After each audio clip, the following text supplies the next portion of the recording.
Hello, my name is Dr. Teva Regule, and I will address the question of ordination.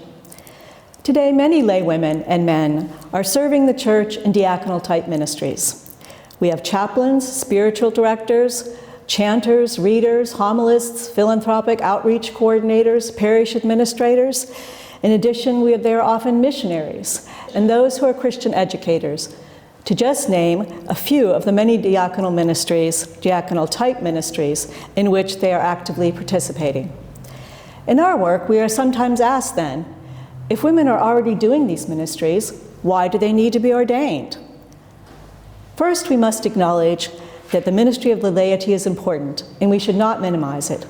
Still, we are a church that ordains people.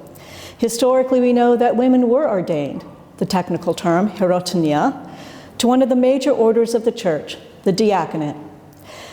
She was ordained during the Eucharistic celebration, not before the service as minor orders, at the altar by the bishop with two prayers, not just one as the minor orders, one of which calls down God's divine grace, which is unique to the major orders.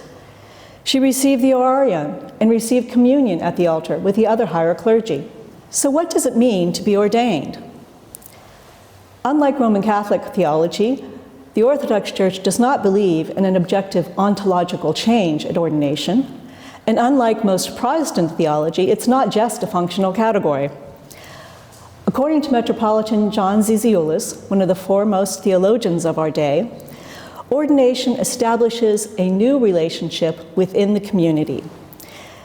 One is that ordination sets one apart from ministry within this community, and through ordination, the gifts of the candidate are enlivened by the grace of the Holy Spirit. Ordination is tied to the Eucharist.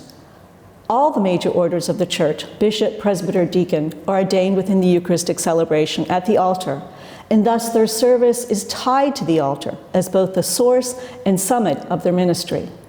The diaconate in particular connects the liturgy of our lives with the sacramental life of the church. And we know from history that the female deacon often took the Eucharist to those infirm or ill who could not be part of the communal celebration. Ordination sets up a reciprocal relationship between the church and the ordained.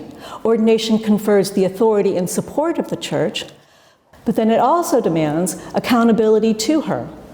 The ordained are vetted, they are trained, and then they are obedient to their bishops. And the last reason I will suggest in the context of this video is that ordination is more universal in scope than the blessing from a parish priest or a particular community.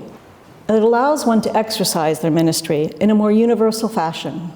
And for these reasons, we at the St. Phoebe Center believe it is important to restore and encourage the diaconal office of women and men for the building up of the church and to meet the needs of the world today.